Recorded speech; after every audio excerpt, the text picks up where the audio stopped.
Yep.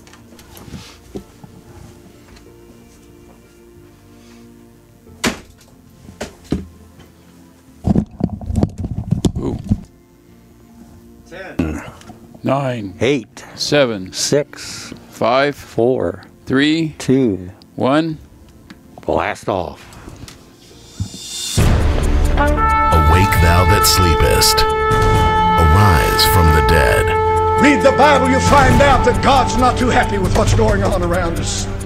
Redeem the time, because the days are evil. Shut that door. The Bible has not changed! Boldly proclaim the restoration and preservation of Christian values in America. Satan has brainwashed a whole nation. As goes the church, so goes the nation. Nobody's convicted of anything anymore. And now, here's Last Call with your host, B.J. Edwards.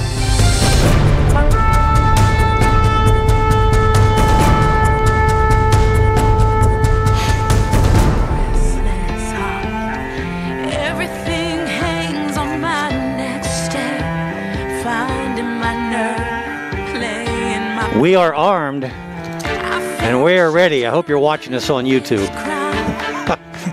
Good morning, brothers and sisters in Christ and fellow earth travelers. Along with Mr. Anderson and honor of Mama Jeannie, you're listening to your Last Call on WTVOradio.com, brought to you by Minutemen United. As goes the church, so goes the nation, and as goes the family, so goes the church. If you want to call in today, 614-423-4220. And I'm BJ, and this is my world. Got my trusty gun with me. My .15 caliber BB gun. Is that what this is? Okay. It's a nice one. I'm smiling. But we're getting ready for Antifa. This is the third, fourth, fifth, or crisis we've had in what? 2 months? The world ended. But yet Antifa, boy, the headlines. Antifa plans hostile revolution to overthrow Trump. Americans First Patriots. It is reported that Antifa has plans to stage a violent resolution in an attempt to overthrow President Trump on November 4th, 2017. That's today, folks. Antifa plans civil war to overthrow government. Alex Jones. Well, what better authority can you have, folks? Antifa is planning a new round of nationwide riots on November 4th as part of a plot to start a civil war that will lead to the overthrow of the Trump administration. Antifa calling for overthrow of President Trump November 4th. Videos. I've got a 10-minute and 47 video. Antifa plans civil war to overthrow Trump. Antifa planned nationwide riots on November 4th to forcibly remove Trump. Antifa members arrested on November 4th. Protest YouTube again. Antifa advisory board on video plans to oust Trump. Revealed. Patriots beware. Antifa plans armed uprising on November 4th. To stage a revolution in the United States on November 4th known as Antifa, the USA seeks the overthrow of President Trump. Media calls Antifa November 4th for civil war a right. Yeah, well, come on. It's the media. What do you expect? Right. Antifa plans civil war to overthrow government on November 4th. Antifa claim they'll overthrow President Trump on November 4th. Antifa planning communist revolution on America November 4th. Antifa planning nationwide riots on November 4th. Mr. Anderson, what do you make of all this? Well, sometimes I think it's just a lot of chihuahuas barking. Barking dogs in a parade? But, like bomb scares, a lot of them, nothing.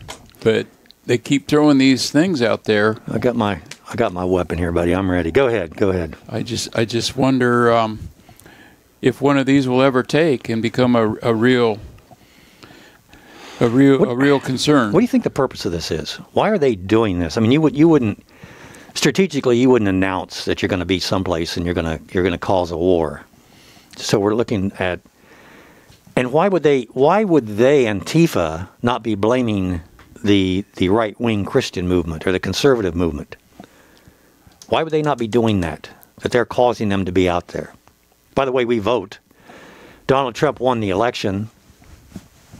Isn't that what we have? Free elections? If you don't like the result? Well, they're not free. They cost a lot of money for the candidates. Yeah, that's true. Yeah, but follow the money. But yeah, we have the right to vote and select who we want to lead the nation. And up until now, it seemed to be accepted that, oh, this guy won, so he's president. Yep. I mean, Obama wasn't very popular. He was for a minute. But they complained about Obama. Oh. And come on, we're doing your opposition will say we're just doing the same thing you guys were doing, right? We're not doing anything differently. We're doing it better. We're doing it with more meaning. Yeah, that's us. I don't know about this anti-fascist stuff. They're communist, is what the bottom line, and the I believe, are pushing the agenda here. There's a lot of social. I mean, we had Bernie Sanders. Yeah, was it Careful. Bernie Sanders? Yeah. I'm getting him confused. Bernie is a socialist. I'm getting him confused with the Colonel. The only difference between a socialist and a communist is time. Yes, and a word. That's true. Words mean things. Just and some of it want to say, well, we're progressives. Well, they're all the same. They're all on the same agenda. And when they say they're anti-fascism, they don't read the definition of fascism, do they? Well, they define it. They really define what fascism is about. And that is not a democracy. That's not a democratic process. That's a totalitarian regime type process. And that's exactly what they're doing by force. Survival of the fittest, right? By force. I'm ready for him. A BB gun. We're going to get him, buddy. This is the best, by the way. This is one of the best woodpecker repellents you'll ever find. It really is. It's a fine weapon. I don't know what to make of it. Nothing right now. A lot of sound and fury signifying nothing. But they do have a plan, and they do have a lot of money behind them. So there's a purpose behind them announcing this. Well, a $100,000 ad in the New York Times is not small potatoes in my book. Yep. I mean, some people might say, well, George Soros has, but $100,000, I don't care if you're a billionaire it's not small potatoes. It's an investment. It's an investment. Yeah, an article here where the New York Times published a full-page advertisement calling for revolution to remove President Trump from office. The advertisement was given prominent placement in a New York newspaper. And it's a call to arms as it incites people to embark on nationwide persistent protest until President Trump and Vice President Pence are driven out of office. Join us with thousands who will gather in cities and towns across the country, the advertisement says. A movement of protests that continue every day and night, growing until we become millions, determine how to stop until this regime is driven from power. Do you understand what happens if this is successful? Now think about this. What happens if this is successful? A revolution. Is that the, go ahead and play that. Is that the Beatles? Let me put my weapon down. Revolution. Power is an interesting instrument. It really is an interesting instrument. Friends of ours, I'm going to take my mask off so you're going to be able to recognize me. Money is the root of all evils, which money translates to power. And we'll talk later about how money is the ability to make decisions. The more money you have, the more decisions you can make. So when you take money from one entity and give it to another. So anyway, the New York Times article, let's see. The advertisement is attributed to a group called Refuse Fascism, a far-left political organization which has received funding from the well-known liberal backer. Who would that be, Mr. Anderson? Mr. George Soros. That's right. In the past year, the organization has claimed responsibility for cancellation of speaking engagements by former Breitbart journalist and major alt-right figurehead Milo Yiannopoulos at UC Berkeley. The placement of the advertisement in the latest is a series of events that has called the New York Times political bias against the Trump administration into question. There is no question. There is no, they are biased. Okay. Why is that a question? Why is that a question? Is trying to find Russian interference with the election, that isn't a question. It shouldn't be a question. Oh, man. There's a series of videos. This is just senior staff members of the newspaper discussed how they would push an anti-Trump agenda. One senior staff member, the homepage editor, Desiree Hsu, was recorded on hidden camera saying, I think one of the things that maybe journalists were thinking about is like, oh, if we write about Trump, about how like insanely crazy he is and how ludicrous his policies are, then maybe people who will read about it will be like, oh, wow, like we shouldn't vote for him. By the way, the vote's over with. While newspapers do not have the political neutral towards political regimes and alleges that its staff members are merely interested in conveying the facts, is what the New York Times claims. However, when it comes to the Trump administration, it does appear that the rules are not being followed as stringently as they should be. Antifa. This is... I can remember our visit to downtown Columbus, Ohio for a Trump rally, and there were some protesters down there. And what kind of flags did they have, Mr. Anderson? They had these bright red flags that said socialism on it. While we were talking to a guy that was complaining about Russia. Yeah, yeah. I thought that was rather odd. Yeah, and they this isn't a... Their means are, I'll say, questionable. I don't think they want to really have any kind of opposing views. That's why you use force, right? So you won't have any opposing views. Works out kind of nice, I think. I think they're getting lessons from the ISIS crowd. Mm-hmm. And speaking of ISIS, how about what happened in New York City? Huh? Forgive me. It was a lone wolf. It just happened. And it's probably not going to happen again because New York's going to take care of it.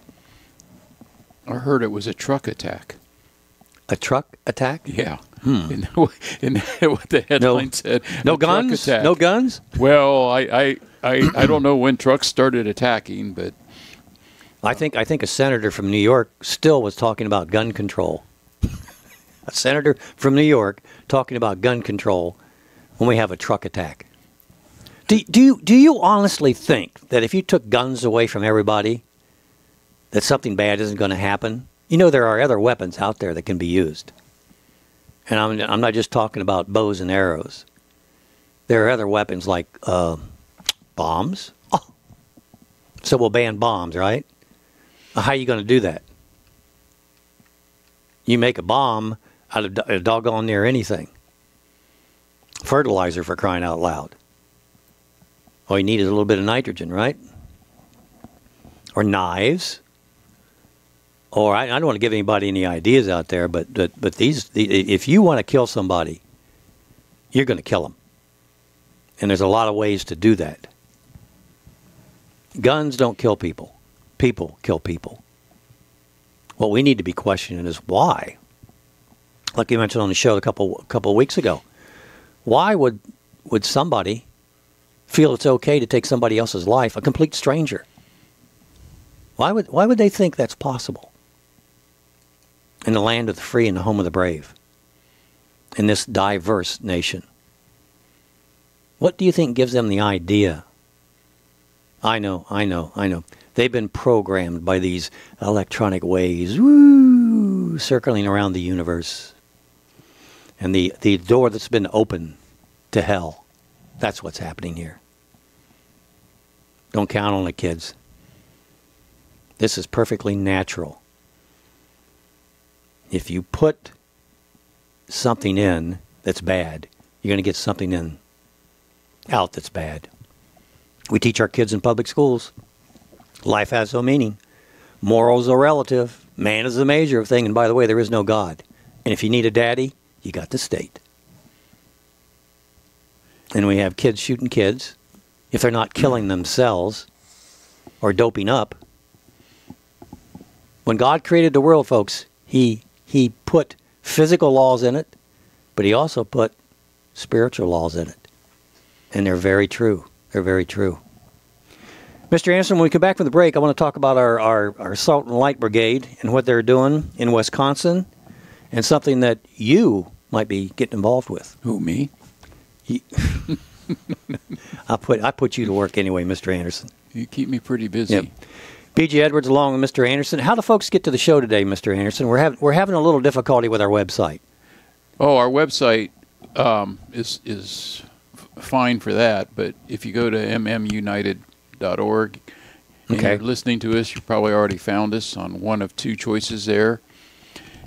And there's also a tab there for links that you can go and find us, the YouTube link, and watch us make funny faces at you.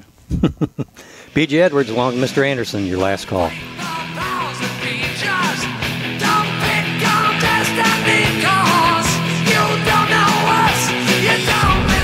Faith, discussion, and so much more.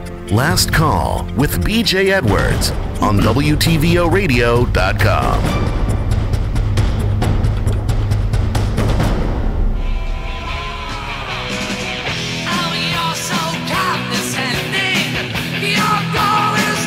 By the way, the second hour today, we're going to have a discussion about the two-party system and has it outused its usefulness.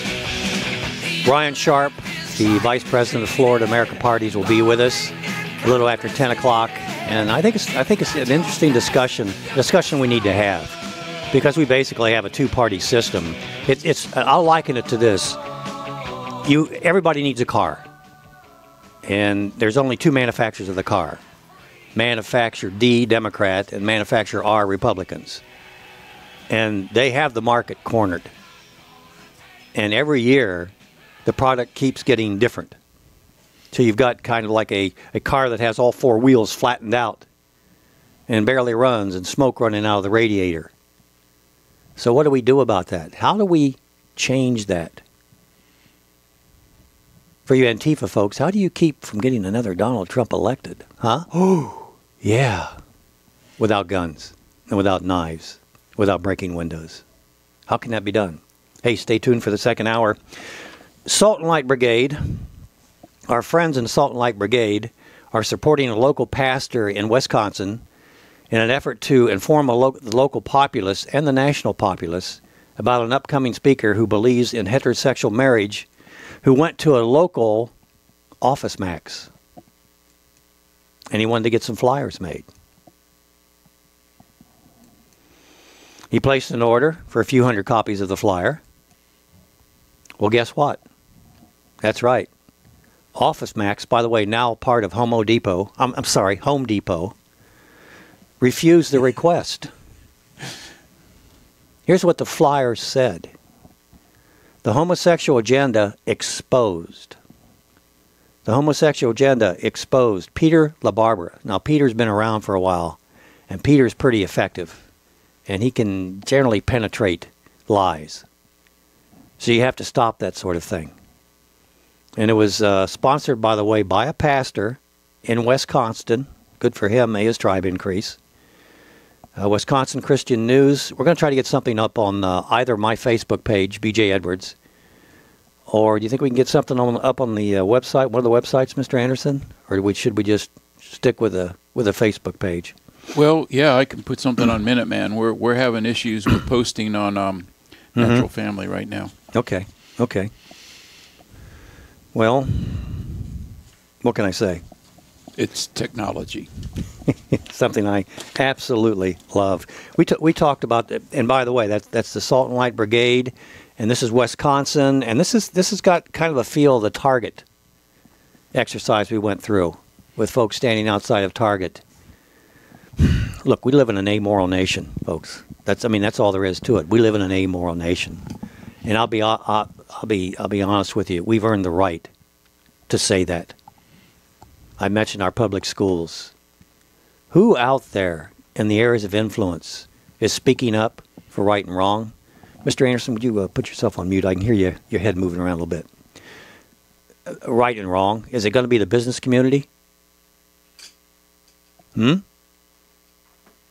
Target? Other companies that are insisting on transgender bathrooms? Doesn't sound like them. How about the news media, entertainment industry? What about them? They're pushing an agenda, but it's an amoral agenda. And the other areas of the education.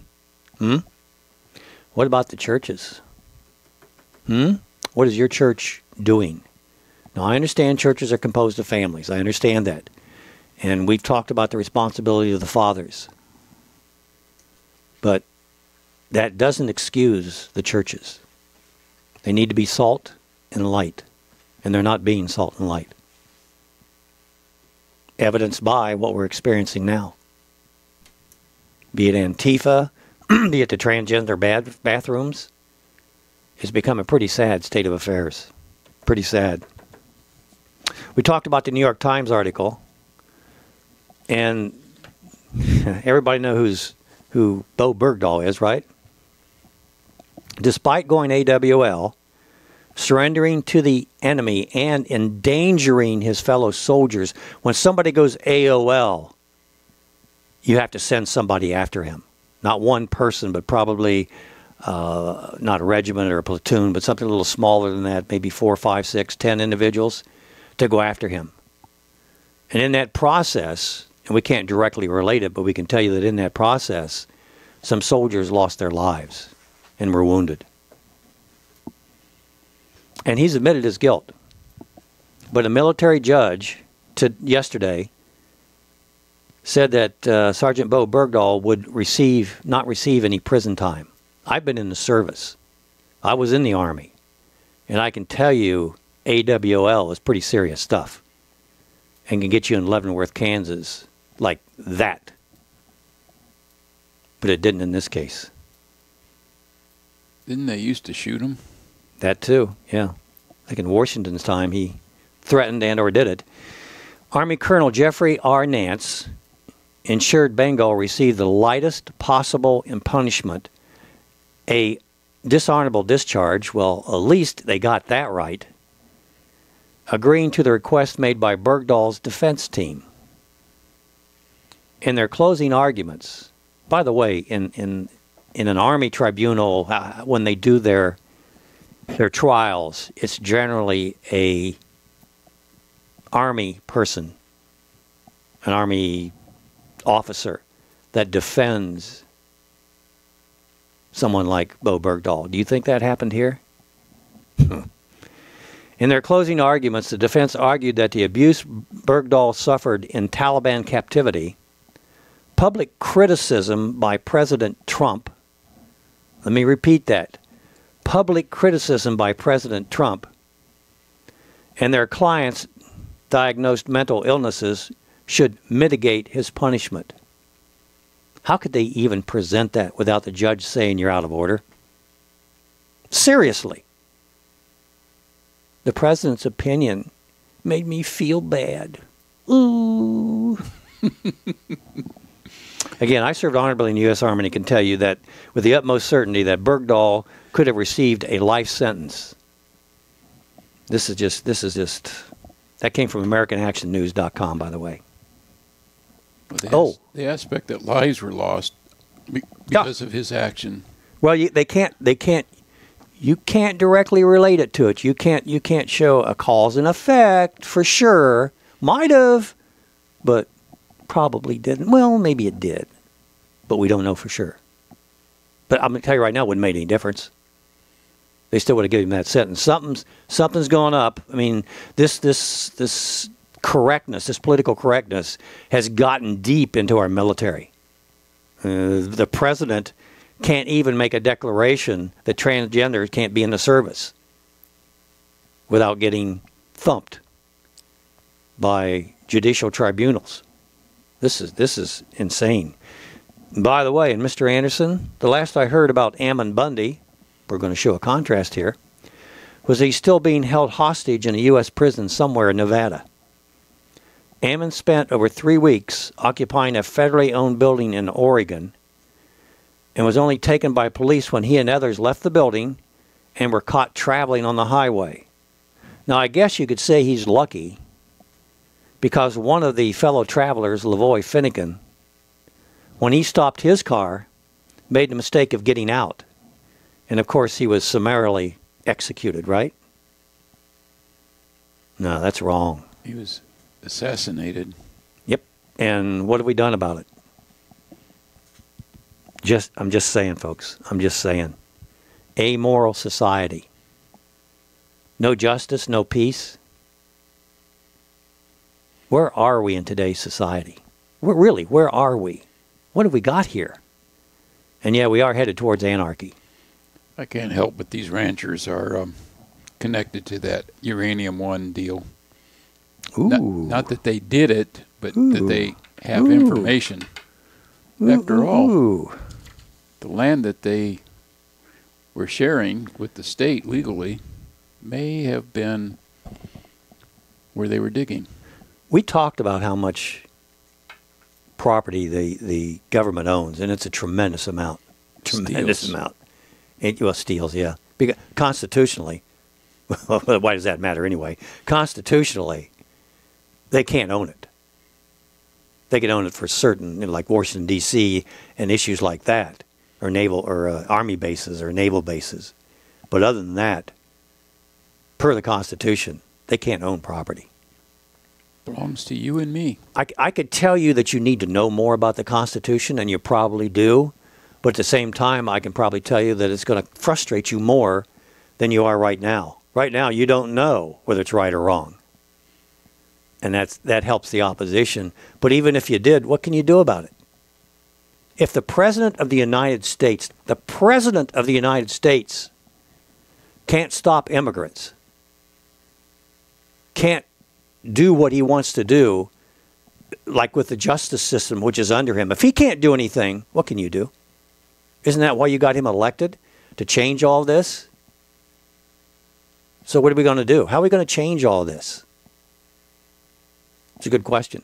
It really is a good question, but we need to start addressing it. I mean, I had conversations with my congressman today, or not today, but last week, and I'm getting information back and forth from them, but they're not going to help me out.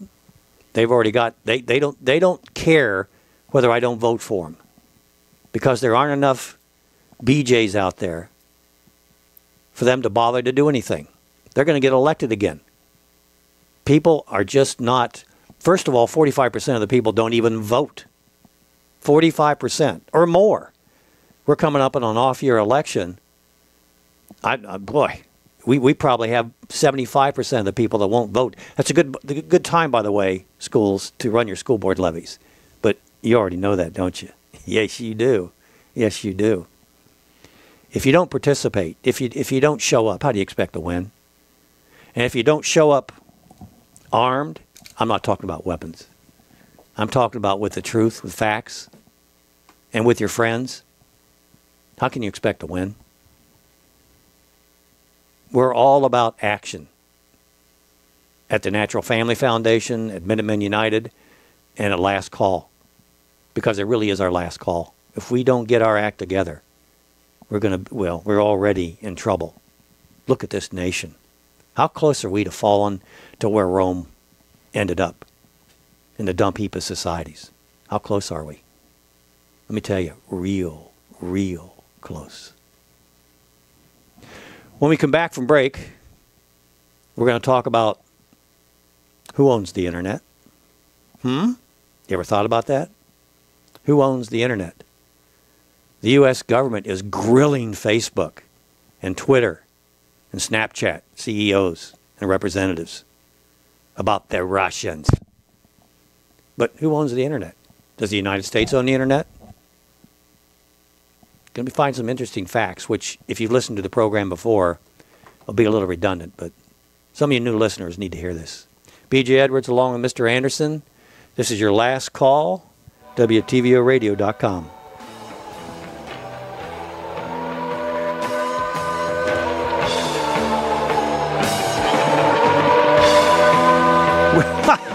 What are you playing?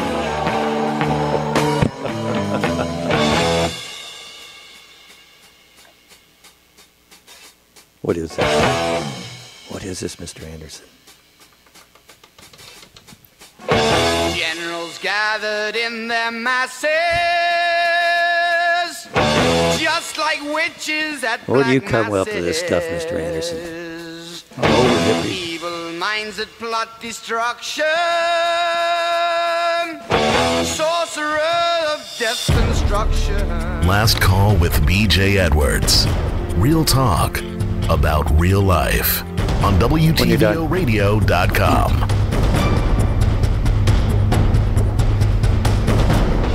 Death and hatred to mankind, poisoning their brainwashed mind. You know, it's really advisable to hire a hippie because every now and then they come up with some good stuff. You know what I mean? Thank you, Mr. Anderson. BJ Edwards along with Mr. Anderson, your last call, WTVOradio.com. If you just joined us, I'm getting ready for the Antifa protest today. I got my bandana on and I got my weapon with me. We're ready here at last call. Are you? Do you have that, Bridget? Before I go to the internet, I want to play something with. We're not ignoring what happened in New York because it's tragic what happened there. But it's also understandable that it did happen. It happened there and other places. In our efforts to be diverse, we're really shooting ourselves in the foot. Or getting run over by our ideals, which is exactly what happened in New York this week. Did you find her? Oh, yeah. Ready? Okay. This is Bridget on Islam. Now, Brigitte Gabriel, founder and CEO of Act for America. Brigitte, welcome. Good to speak with you tonight. Here we go again. New York. Yes, here we go again. And again, the signs were there. What type of questioning are we doing for those who are coming into the country? You take this person, for example, his name is Saifullah, which means sword of Allah in Arabic. It's an Islamic name. What type of questioning was this person questioned when he came into the country? What type of family did he have? This is where we are failing, Martha. We are failing in the intelligence department, in the human intelligence, in actually really scrutinizing people who are coming into the country, what type of refugees they are, whether they are coming as refugee or a second generation refugee. In other words, the refugees that are being brought to the country from different Islamic countries right now, especially those with links to terrorism, meaning the countries. They work here for 6 months. They are given the American nationality, and then they can start bringing their extended family member. How did this person get here? Was it through an extended family member who was a refugee to begin with? This is why we need to secure the country, understand who is here, who is not here, and what they're doing here if they overstayed their visa. And by the way, I traveled this past weekend to Miami, Boston, and Norfolk, Virginia. I had an expired driver's license. I went through 3 different airports on an expired driver's license and was not questioned once. And that is Boston, Miami, and Norfolk, Virginia, which is the home of the biggest naval base in the United States. Now, I'm an American. I'm a terrorism analyst. I'm a faithful American. But this goes to show you the lack of security and the apathy we have in training those who are, trying to protect us. And that's why we need to throw political correctness in the garbage and start doing what we need to do to protect the country. According to the reports, he had some expired document. I don't know if it was his driver's license, but he was able to go rent a car. And we know that these car rental facilities all around Manhattan have been given warnings about people wanting to rent cars and do this kind of heinous act. Not to blame anybody who was working there, Mr. because Anderson, we don't know enough details to do that. If that becomes the case, we will. I want to talk to you about the insanity about. You can go ahead and turn that down. The insanity about our current policy. And by the way, Brigitte is not originally from the United States. You can tell by her accent.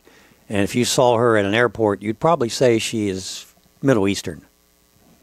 Expired driver's license. This is your tax money at work, right?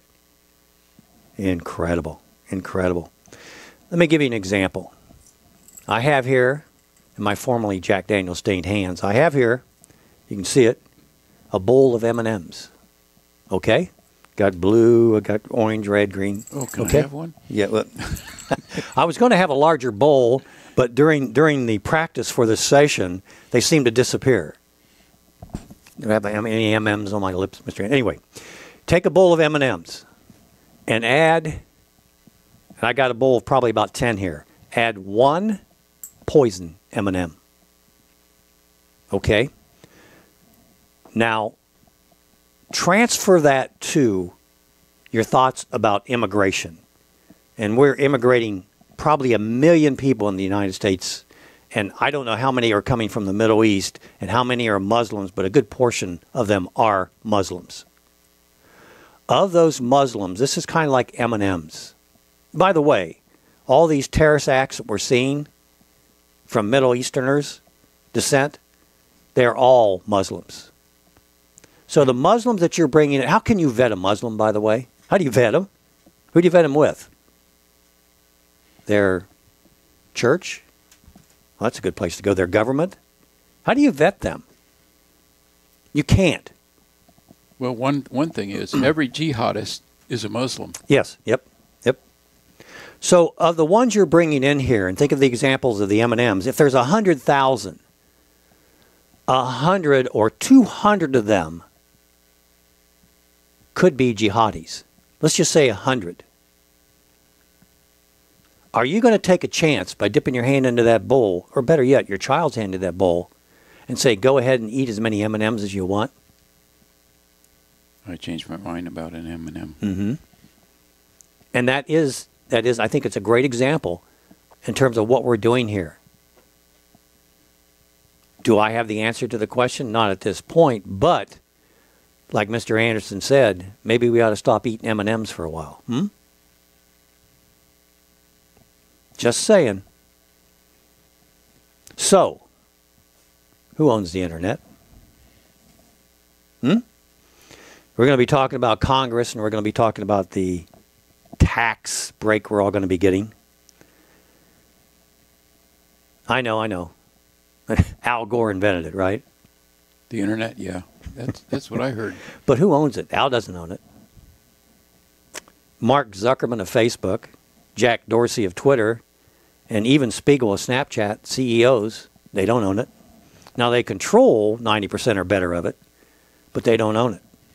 Who owns it? In 1990, the internet was greeted as the new thing. It would ensure national borders, erase them, give rise to communal societies that invented their own rules, undermine the power of governments. But did it? At one point, the Department of Commerce, U.S. Department of Commerce, had control over the root of the internet, but announced that in October 2015 it would relinquish all remaining control over it to an obscure but vital private nonprofit organization. That group, the Internet Corporation of Assigned Names and Numbers, ICANN, promises to create a new structure that will keep the internet private, safe, and robust. Many freedom-loving Americans, people, and organizations are concerned that ICANN will now fall under control of the UN. From the start of the internet, formerly considered to be in 1994, a computer genius named John Postal managed the internet from his office in California. I wonder if Al was his second in command.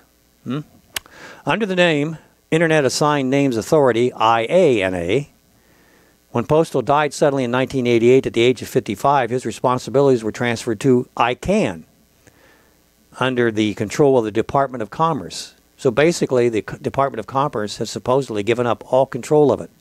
So why do I bring this up? Who owns the internet? This week, our Congress has spent a good deal of time grilling Facebook, Twitter, and Snapchat representatives about the Russians. This is all good publicity, by the way. This is great publicity. Do you know how much free publicity the Democrat Party is getting? And how they are changing the questions? The question is no longer who's the best candidate. The question is, why did we let Donald Trump be elected when the Russians caused that to happen? When you do experiments, you do experiments to see what the results are going to be, not to prove your theory, but what are the results going to be. You have to be objective going into that. This is not what progressives and liberals are doing. They're going in with a subjective, assumptive, global warming, for example, or the Russians interfered with the election. And by the way, there has been absolutely, positively zero proof. Zero, like an M&M.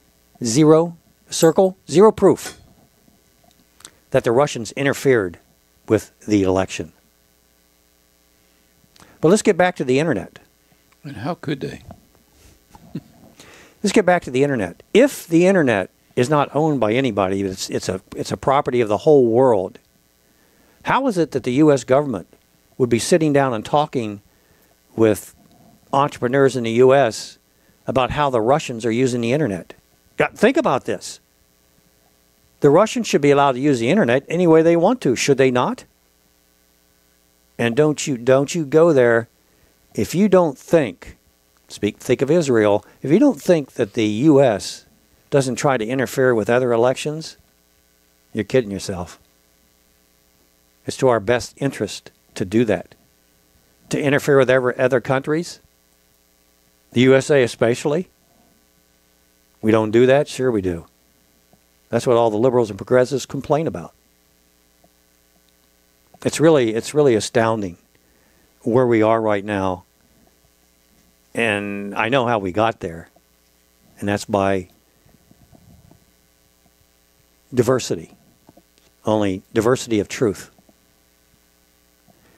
There's no black and whites anymore. There's only grays. There's no absolutes. There's only grays.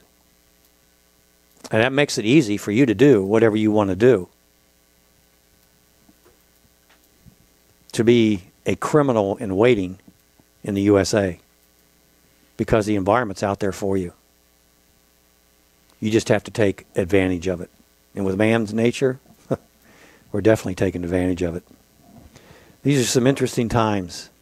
What do you think about that internet, Mr. Anderson? Well, I think about it like air. It's just there. Yep. And available. And it belongs to everybody. How do you control air?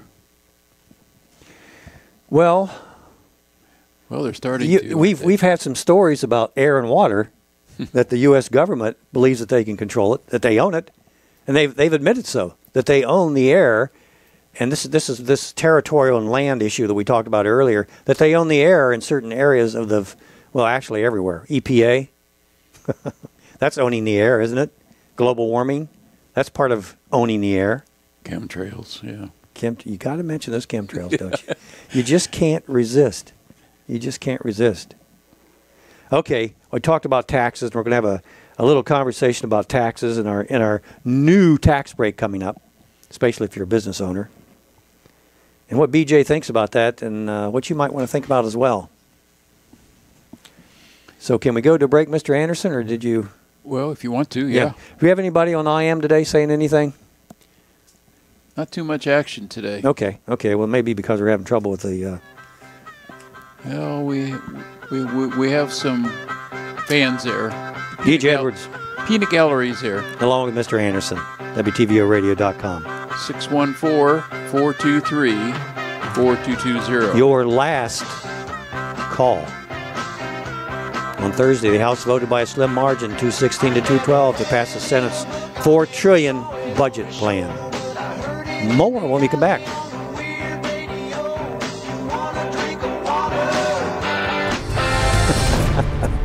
Stay tuned for Last Call. You're good on the with your songs, host, Mr. Anderson. BJ Edwards.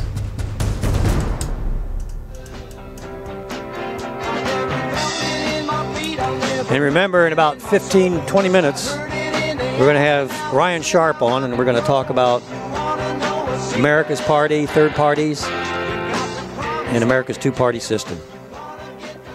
On Thursday, the House voted by a slim 216 to 212 margin to pass the Senate's $4 trillion budget plan, which helps clear the way for the tax reforms President Trump is pushing for. What tax reforms? Seriously, what tax reforms?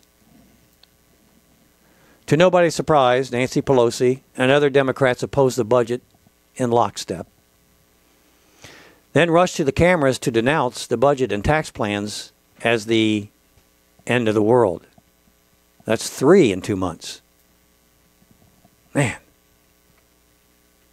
A massive con, she says, that will gut needed spending. Needed spending? We're going to talk about that a little bit, maybe. Boost corporations and the rich while devastating the poor and the middle class. Problem is, they say about everything Republicans, that's what they say about everything that Republicans do, so it's sort of lost its effectiveness. Or has it? The U.S. government is planning on spending $4 trillion. And she makes it sound like a pittance. It also doesn't help that when Nancy Pelosi talks about refusing to pass a budget bill, it tends to remind people of when she and the Democrats ran Congress and they didn't pass a budget for 6 years. It's hard to tell from her criticism whether she refuses to support this particular budget or she's just allergic to the entire concept of budgets. Thank our involuntary contributor Mike Huckabee for that. Speaking of Mike Huckabee, he had a very interesting article about 2 young female writers from a leftist web company, Vice Media, declared that capitalism is the spookiest thing of all. So they did a live web feed on them spending 30 minutes trying to contact the spirit of father of communism, Karl Marx, on a Ouija board. Because Marx is necessarily now more than ever. Man, there are so many layers of ignorance and idiocy. So much. Like peeling an onion. From the Peanut Gallery, Don Davidson, you are aware that they already changed the tax proposal. Compromise is giving to the other side. Yep. We, again, money's the power to make decisions. The more money you have, the more decisions you can make. And they sure steal a lot from us. Well, they do. But you need to understand that when they steal, they're not just stealing money. They're stealing your ability to, like, educate your children. What could you pay for private schooling if you didn't have to pay any taxes at all? You sure could. There's some other things that you need that you can't, decisions you can't make because you just don't have the purchasing power, the money. That's why I don't vote for school levies anymore. I heard, I was listening to the news media and they were talking about all this spending, and they were saying they're talking about how this is going to bloat the budget, add $1.5 trillion to the budget. Well, here's an idea. Don't spend it. What? Don't spend the $1.5 trillion. But we'd have to make some cuts. Yep. By the way, I got a note here. The average NBA player makes $5.15 million. Baseball players $3.2 million. Hockey players $2.4 million. NFL players $2 million a year, according to Forbes.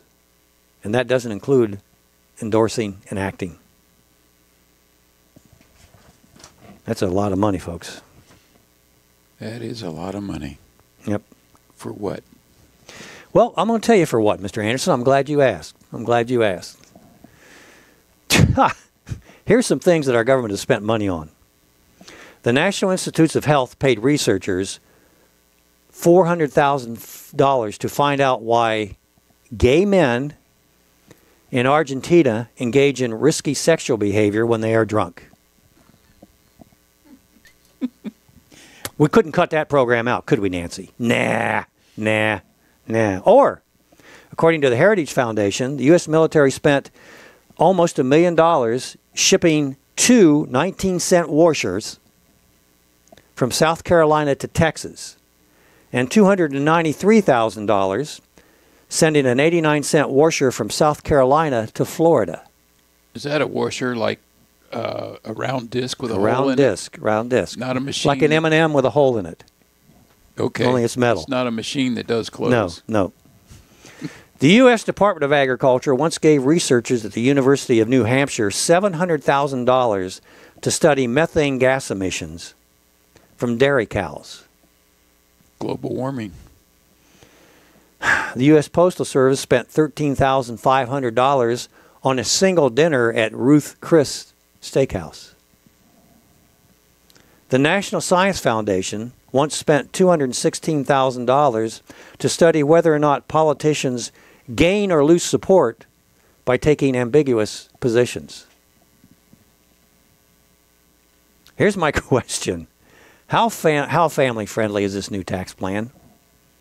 I know it loves businesses, but what about families and its financial responsibility given the aforementioned spending habits?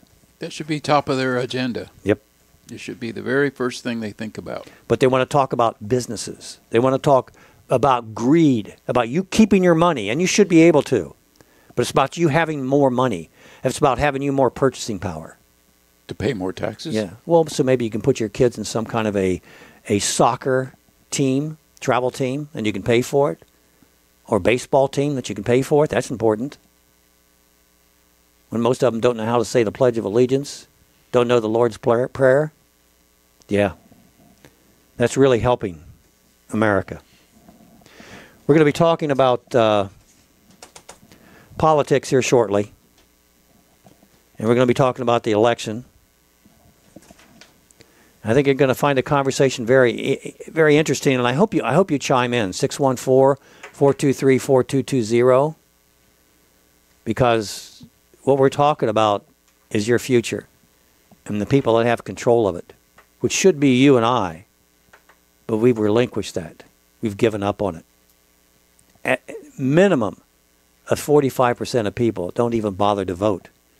And given what the U.S. government does, regardless of whether you complain or say anything, do you have that, Gary Gordon? Oh, you want it now? Yeah. Okay. What they say is really irrelevant. Again, when we show up, we win. Those Antifa folks, they didn't even, most of them didn't bother to show up for the election. But now they want to physically alter it. Democrats misuse their funds, so they're letting other people physically abuse it. This is just insane. Kerry Gordon is a pastor from Iowa, and he talks about what we're doing as Americans in the vote. Listen to Kerry as he talks about the vote. To a whole new level, and I entered deep into the political world, not merely as a citizen, but as a pastor. I have learned something during the last 10 years about politics that you need to understand, because it will change the way you view your duty in the voting booth. This November, something is going to happen that has been happening for a very long time. It is wrong. It must change. This is a pastor. It can only change if individual Christians understand the problem and decide to stop being a part of that problem. This presentation will help you understand the problem and show you. It's not just Christians.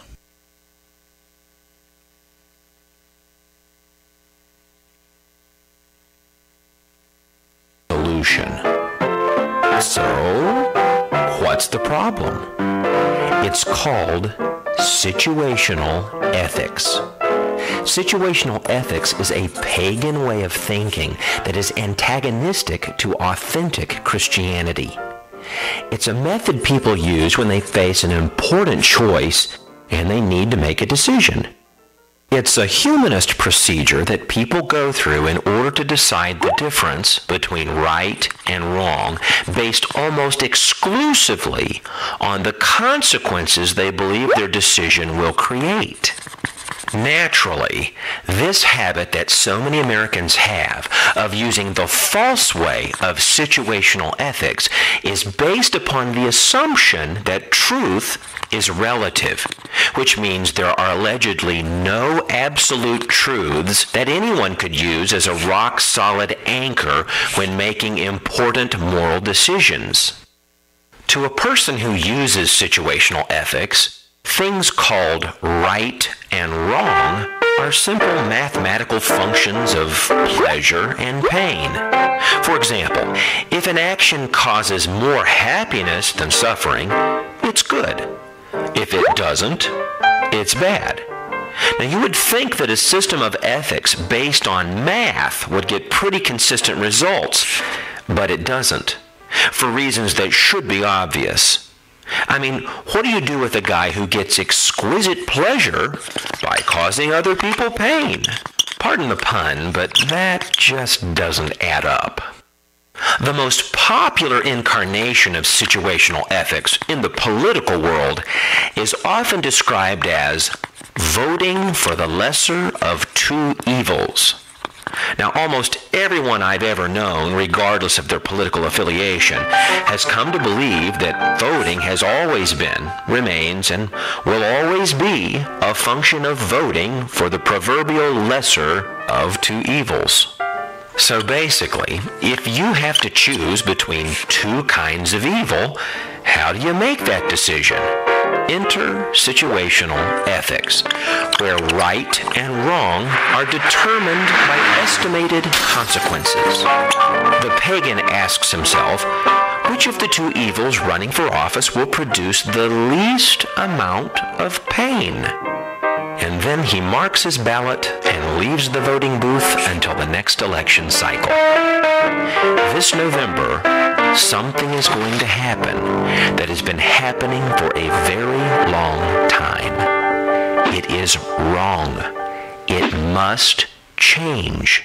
It can only change if individual Christians understand the problem and decide to stop being a part of that problem.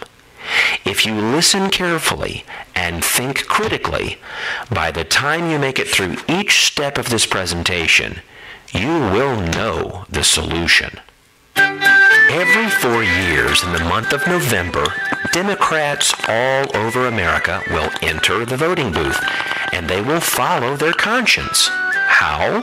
Well, they will look at the two major choices they have for president, and they will ask themselves a simple question. Which of these two candidates are the lesser of two evils? And then they will pick who they believe is the better choice of the two that are highlighted, and they will follow their conscience when making that decision.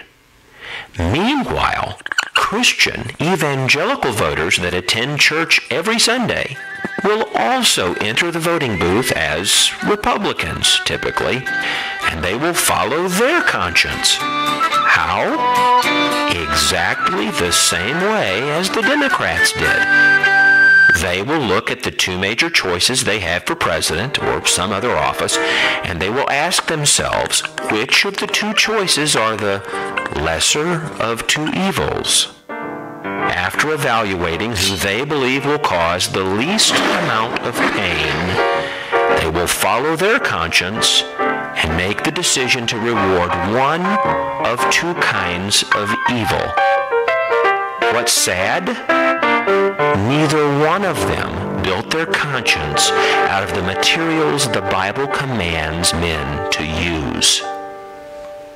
This November, something will happen that has been happening for a very long time. It is wrong. It must change.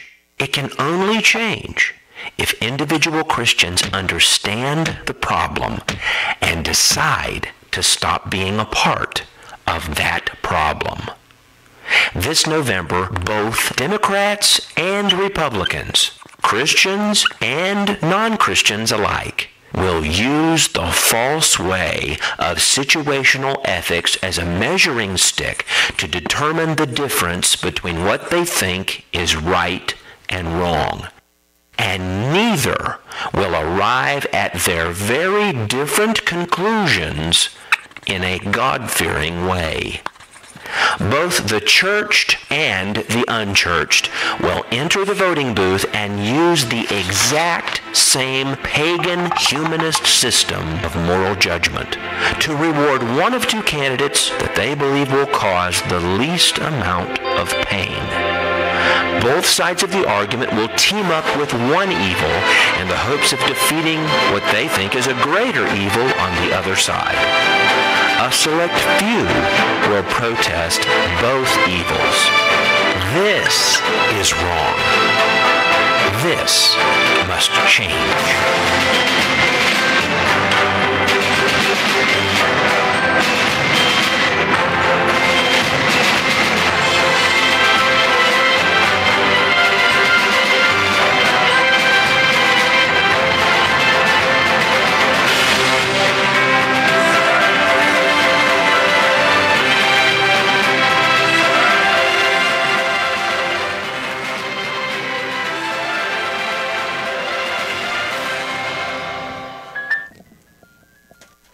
Got my sound back on.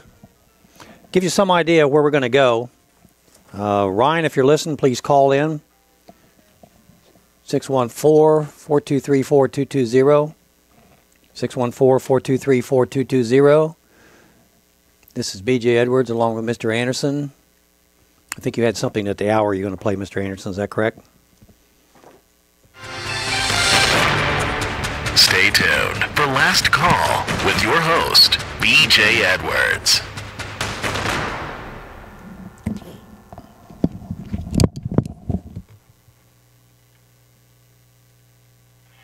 We are at risk. Urgent action needed.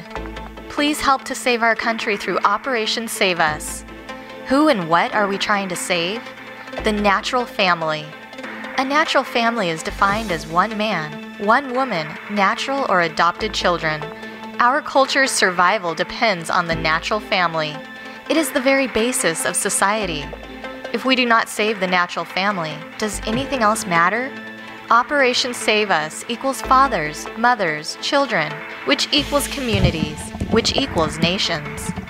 Promoted by naturalfamilyfoundation.org. Keeping you informed. This is Last Call with B.J. Edwards. This is BJ, and we are back. We have not heard yet from Ryan. So Ryan Sharp, if you're there and listen to us, please call in 614-423-4220. The general public is starting to realize the effect of lobbying on the laws that are made in America. Today's talk is mostly about the Russian monetary influence on America, but there are others like George Soros, whose intention is to destroy the American way of life, and who are spending billions to get their way, which, yes, does determine what and how we do it without ever having to mess with the ballot box. Soros works through innocent-sounding organizations like his Open Society Policy Center, OSPC. Soros's OSPC group will spend approximately $9.2 million this year, for a total of $41.6 million since 2013. Money, power to make decisions. Twice as much as he spent in the past 10 years combined, and that was $19.1 million.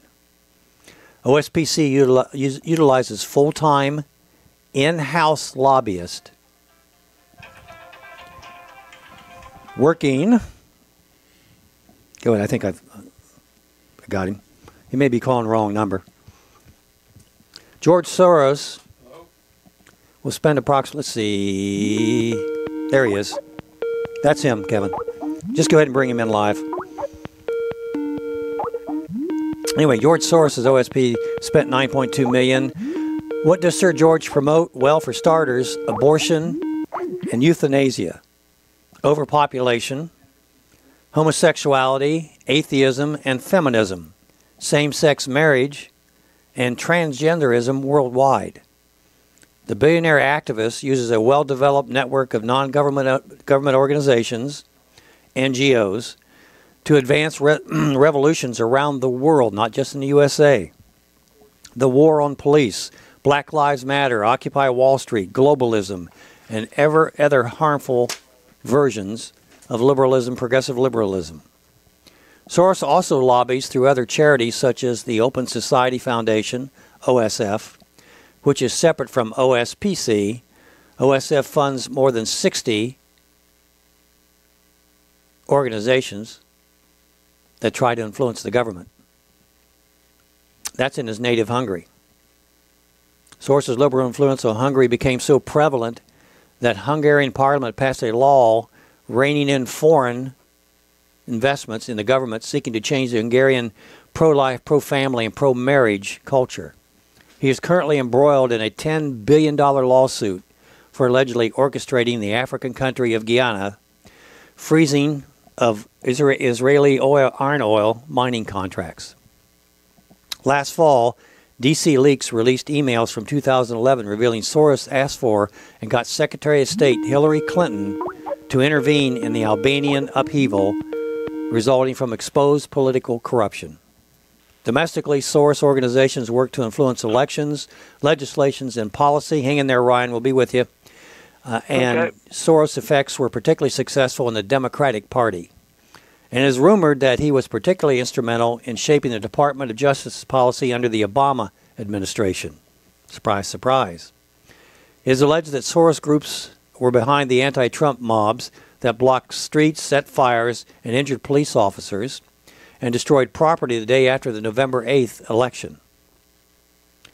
Now get this, and we've mentioned this on the program before. Soros has admitted to fantasizing that he is a god. I admit that I have always harbored an exaggerated view of self-importance. To put it bluntly, I fancy myself as some kind of a god, he wrote in 1987. He has confessed in public that it is a great sort of disease. It is a sort of disease when you consider yourself some kind of god, the creator of everything. But I feel comfortable about it now since I began to live it out. Money is the power to make decisions. He also told a British television station that next to my fantasies about being God, I also have several very strong fantasies about being mad. These are some of the people that are controlling the minds of these young kids who come out of high schools and come out of homes that have not been taught the difference between right and wrong. They don't know what authority is, but they know what power is, and they see it in George Soros and others, and they're attracted to it, and they abide by it and in it. This is just, I don't know what to tell you. These things are not getting any better. Who we got on the phone?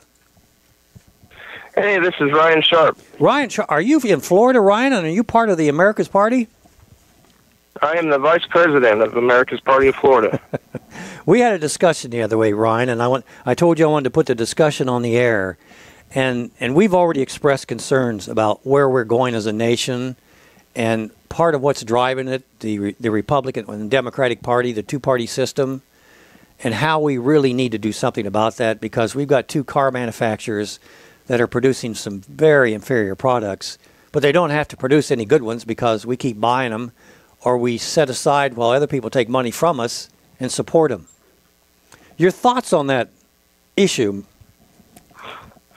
Well, my thoughts are, in the 70s, we had the Pinto, and everybody should have known it was a dud, but yet for years and years and years, people continued to drive that car, knowing that it would blow up at any second. And we have a much more important, more serious situation, but it's a parallel situation in our politics. For 40 years now, Republicans and Democrats have been driving a Pinto. And the Americans have been driving a Pinto. They've been supplying it. Go ahead, Ryan. Sorry. Yeah, and the sad part is that it's not a victimless crime. In the 70s, when the Pinto blew up, there were maybe 100, I think there was close to 100 people at the very most that had an accident with that. But because of the Pinto that the American people have driven for 40 years politically, we now have well over 12 million babies that have been killed. We are literally wiping out our African American race through abortion. And there's one party that I know of in this country that is actually putting their money where their mouth is and giving the American people an alternative, and that's America's Party. And we started in 2007 when Dr. Alan Keyes ran for president. We had him on the ballot here in Florida in 2008. In 2012, he did not want to run, so we ran his former campaign chairman, Tom Hoefling. And again in 2016, we passed the same. We jumped through the same hoops that the Election Commission requires and the state of Florida requires. Hoops that are ridiculous, by the way. And some lawyer in the Secretary of State's office unilaterally decided he was going to keep us and 6 other minor party candidates off the ballot. In essence, we were denied Article 1, Section 1 of the Florida Constitution, which says that all political power is inherent in the people. We were denied the right of representation here in Florida, and so I've been fighting that recently. Okay. So you tried to get America's Party on the ballot in Florida, but you were unsuccessful. What were some of the obstacles that you had? Well, again, we actually there's electors that are required to have signatures because we are a recognized party in Florida. So we met that deadline, and same as we did in 2012. They require you to raise $500, which is ridiculous because our party does not believe in raising money, and we specifically have stayed away from the 501c3 game that most churches have fallen prey to. But yet we had to come up with $500 that does absolutely nothing, and we had to basically pay for an audit, so we basically paid $500 just to have an audit done, and that was to satisfy the state. And, when we turned our papers in, we got a letter saying we weren't going to be on the ballot, and there was no valid reason. So I got on the phone and called all of our affiliates. We wrote letters. We petitioned Rick Scott as well as the Secretary of State's office to reconsider. And legally, they had no authority to keep us off in the first place. They did not want to listen. They kept rerouting us to that lawyer.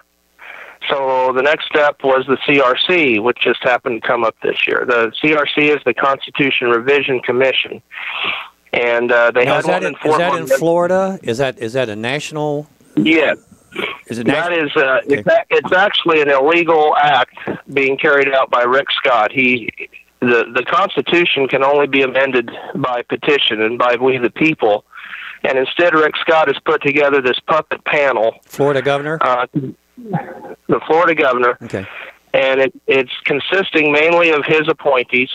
There's a couple, maybe 2 members of the House, 2 members of the Senate. There's also Supreme Court judges on there, which have absolutely no business being on there.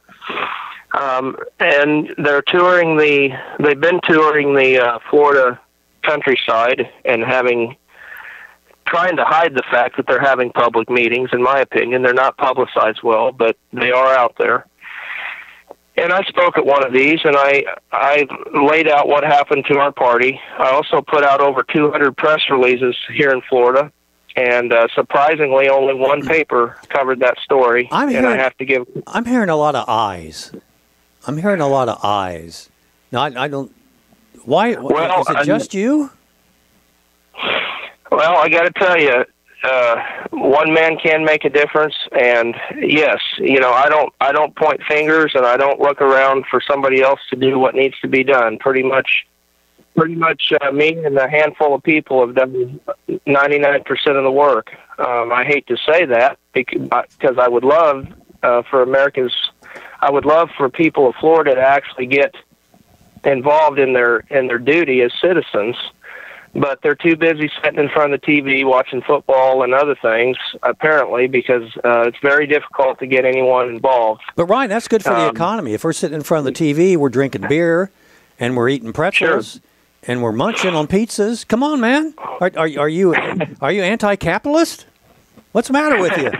Hey, listen, we're going to have to take a break. When we come back from the break, one of our listeners has a note here. Third party elects Democrats, and I want you to talk about that a little bit, and keep this in mind when we come back from break.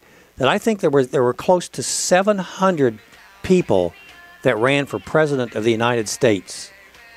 A lot of them are on the ballot. Most of them weren't. And your comments on that. This is B.J. Edwards along with Mr. Anderson, your last call, WTVOradio.com. We have the Vice President of America's Party of Florida on the phone with us. 614-423-4220. If you have some questions for Ryan, thank you very much.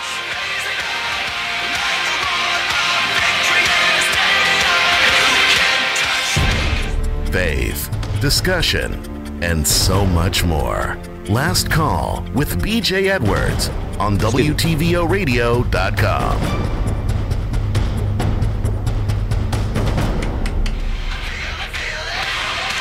B.J.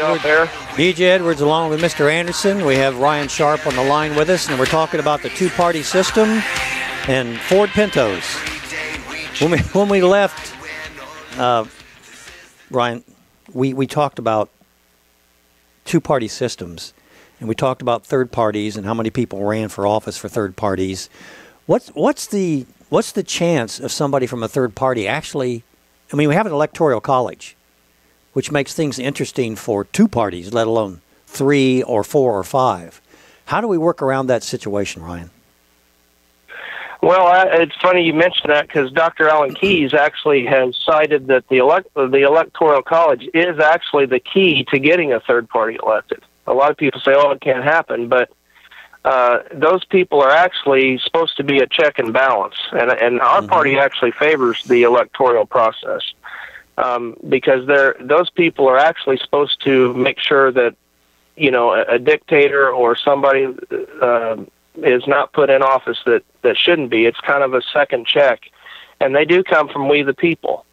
And so Dr. Keyes is pretty much focused totally on helping those electors to understand what it means when an officer swears an oath to uphold and defend the Constitution, because currently that's the problem.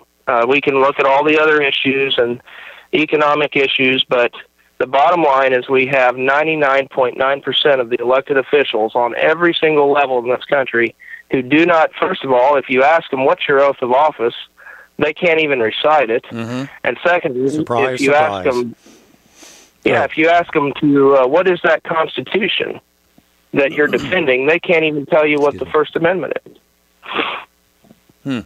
So, right now, let me make sure I understand this. If you have 3 parties, America's Party, the Democratic Party, the Republican Party, and the Democrats get 30%, the Republicans get 30%, and you get 40%.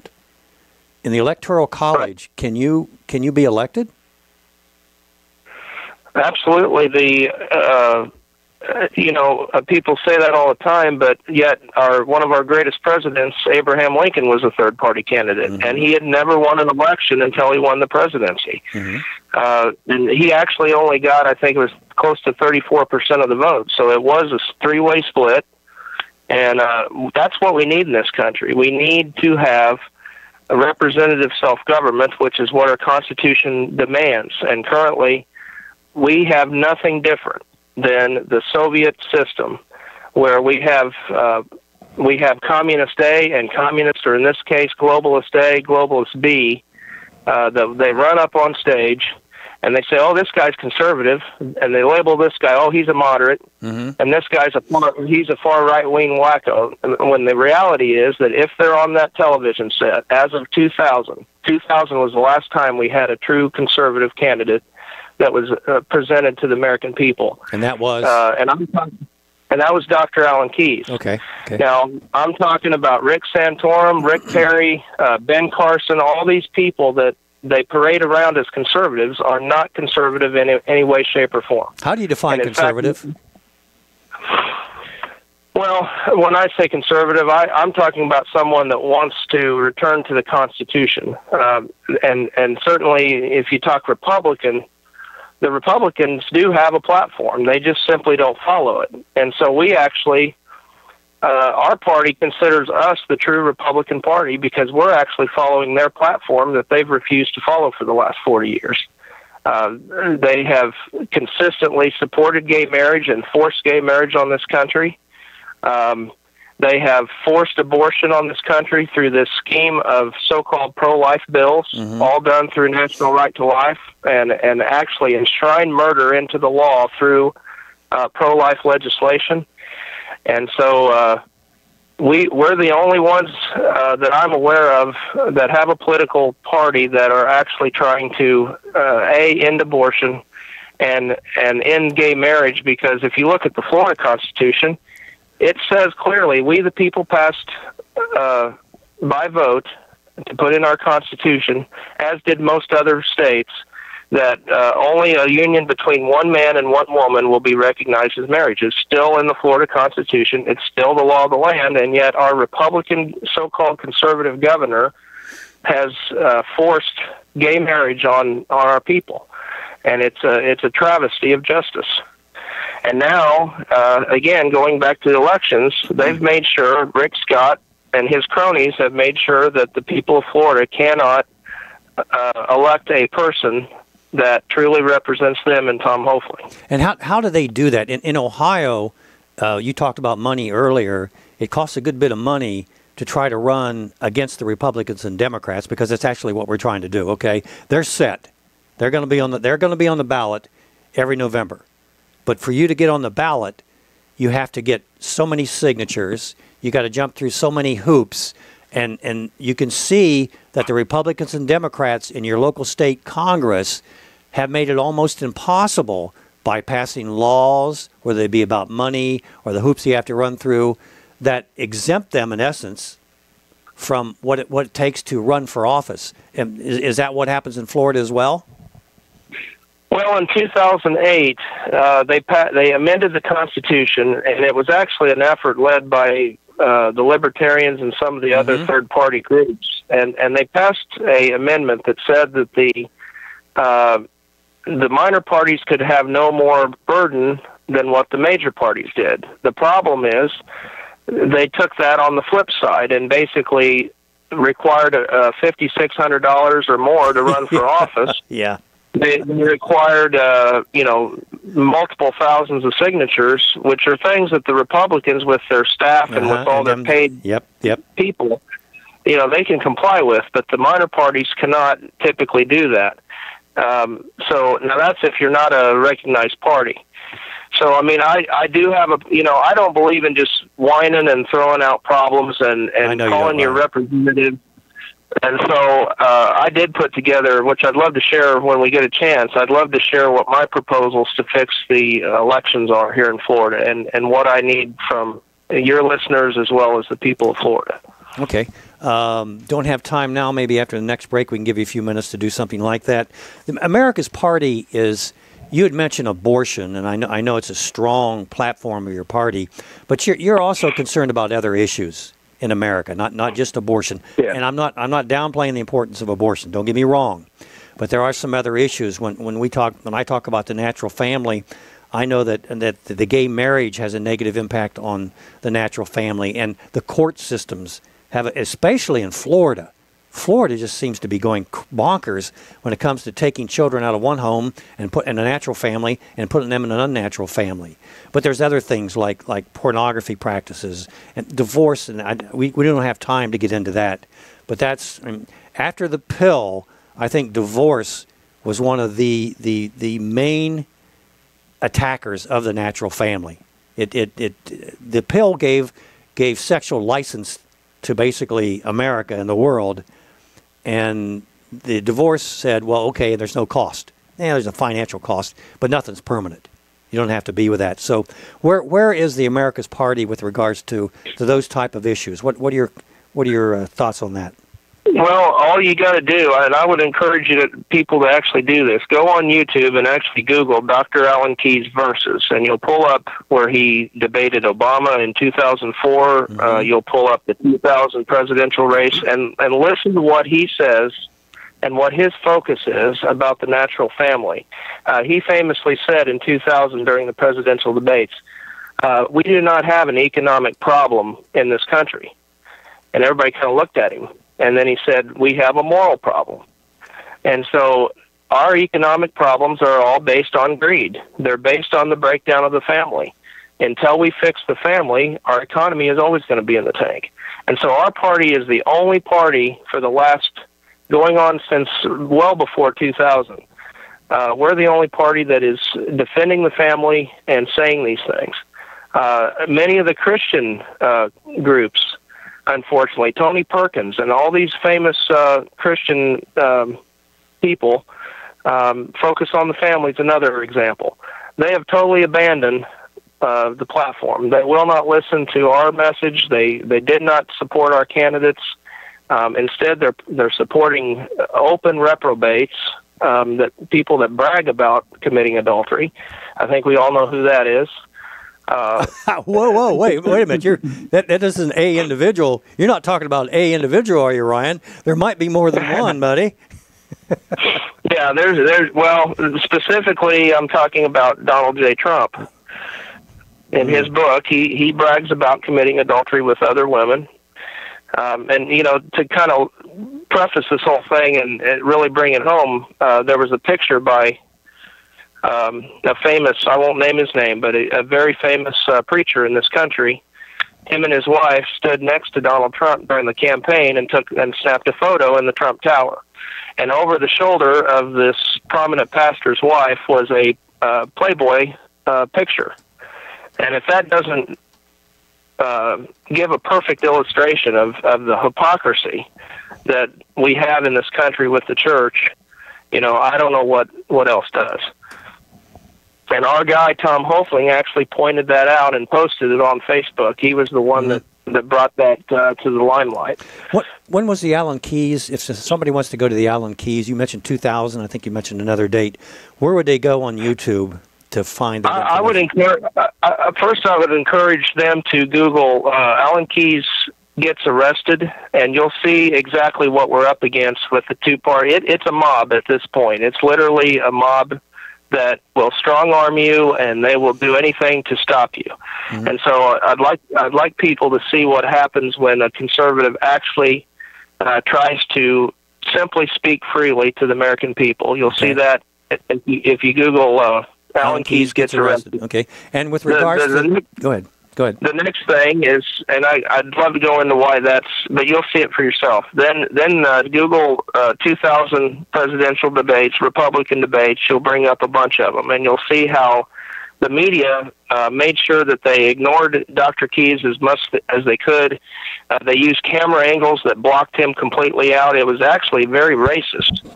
And I don't use that word easily, but it did come off as very racist. But it wasn't racist. It was a attack on Christianity in that debate. And of course, we're not even allowed to be on TV now. They won't even run our press releases. So the answer, though, I don't want to leave people in despair. The answer is we, the people, have got to unite behind core principles, and we believe in America's Party. We have that figured out. We haven't reinvented the wheel here. We are espousing the same principles that the abolitionists used to end slavery, the same principles that Dr. Martin Luther King used to demand equal protection under the law. Nothing's new under the sun, and we are continuing that fight that those brave gentlemen fought. And that's what we got to get back to. We got to quit focusing on the casinos and the whether felons can vote and all this other stuff. We've got to get back to the family and the core issues of our Constitution. Well said. Go ahead. In order for the best process for that is, frankly, I'm somebody that likes to get people involved directly.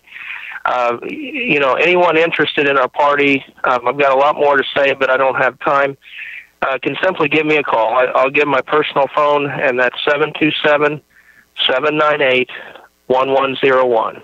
727-798-1101. And I would encourage... Go ahead. I would encourage the people of Florida to call me and get involved because, frankly, if America's party cannot win this fight and get our candidates on the ballot, we do not have free elections, and that's a big deal. We are so fragmented, and maybe when we come back from break, we can talk about this and kind of blend it into what you wanted to tell us about your party, about uniting. But Ryan, we are so fragmented, and a piece of this, a piece of that, and we're all over the place. And a lot of this is coming from what we believe to be the lack of the structure in the natural family, the father not taking the authority like they should, which means that everybody goes out there and they're a king in their own eyes, if you will. And that's a tough battle to fight. And how are we going to overcome that? When we come back, Ryan, if you would, I'd love for you to have you address that question. This is B.J. Edwards along with Mr. Anderson. Your last call, WTVOradio.com. By the way, 614-423-4220. I'm going to assume that you all were agreeing with everything that Ryan's saying because you aren't calling to complain, and we're a nation of complainers. Huh? We'll be back shortly.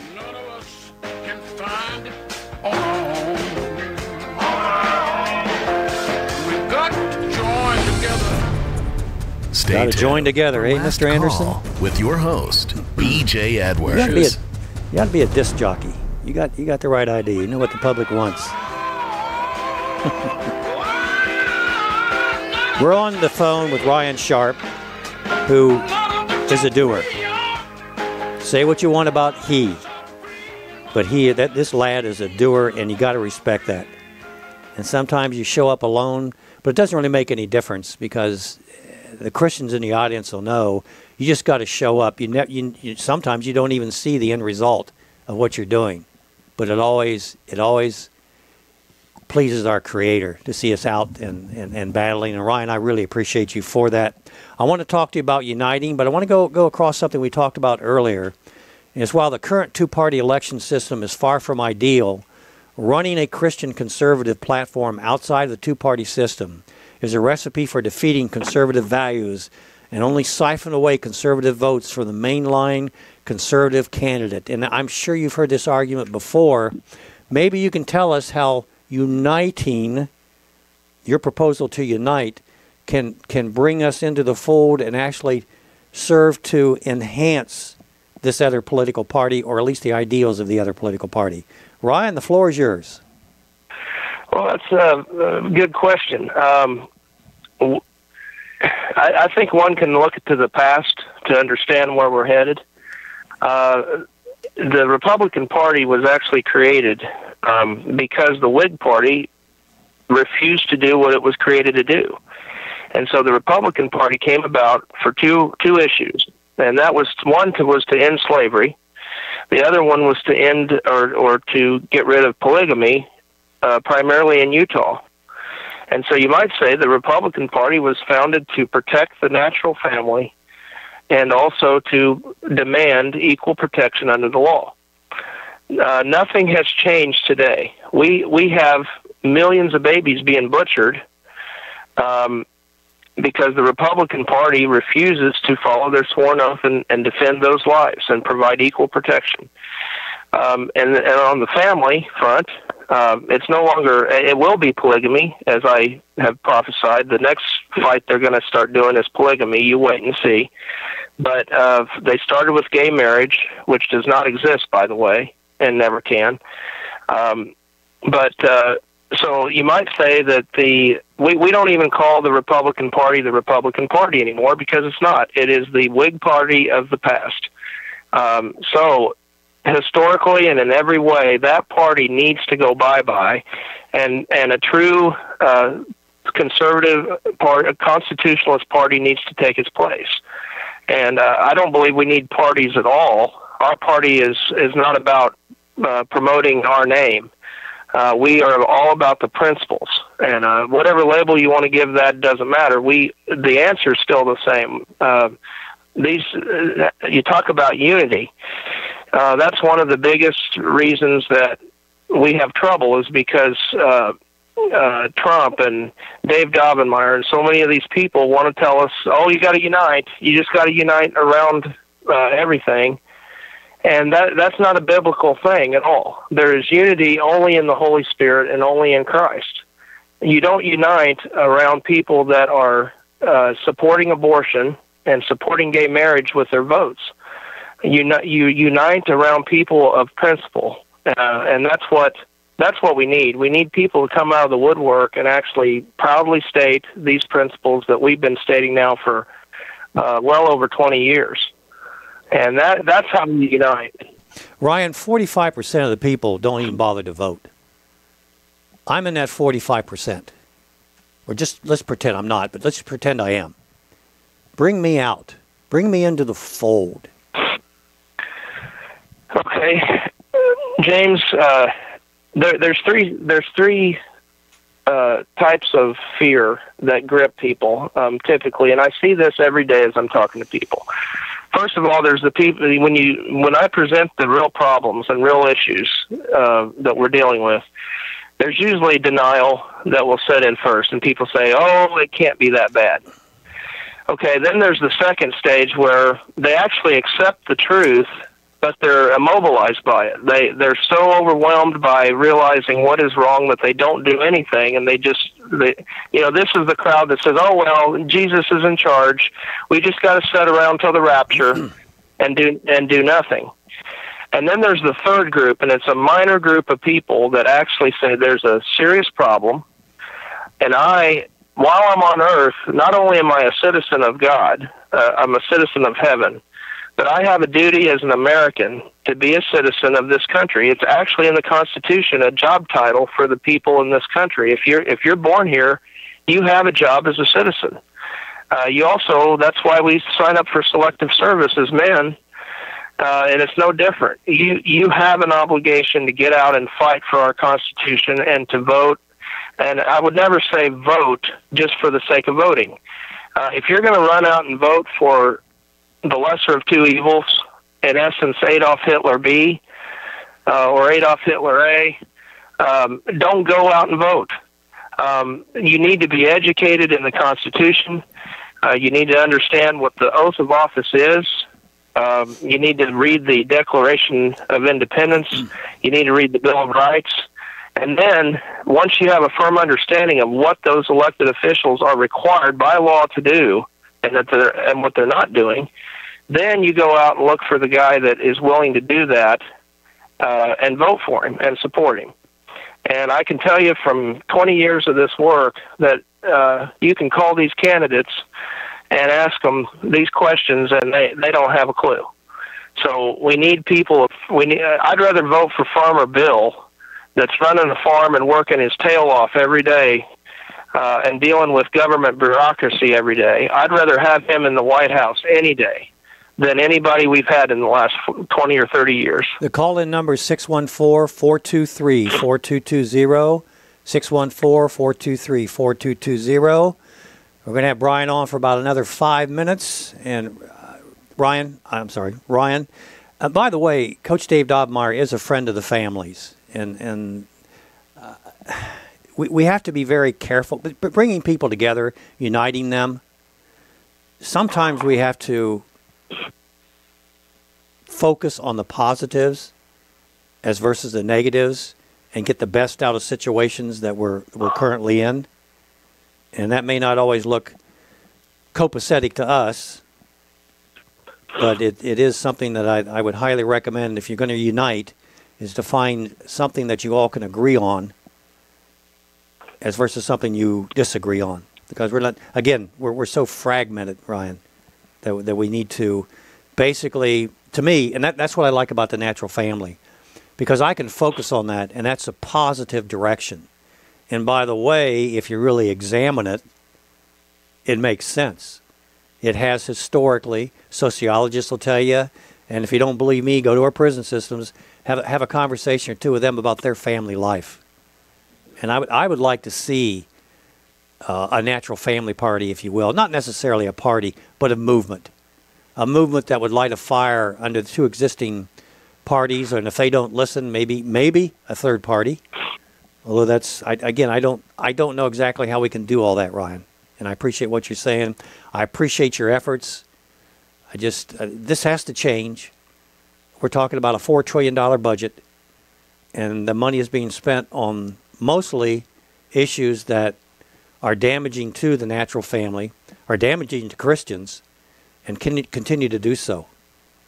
So first of all, I said before, I really appreciate what you're doing. I appreciate what Tom Hoefling's doing, and anybody else that's trying to fight this government insanity that we're looking at today. And it is insane. But we, and I think the point that I'm going to make about the two-party system is we as Americans have literally painted ourselves into a corner.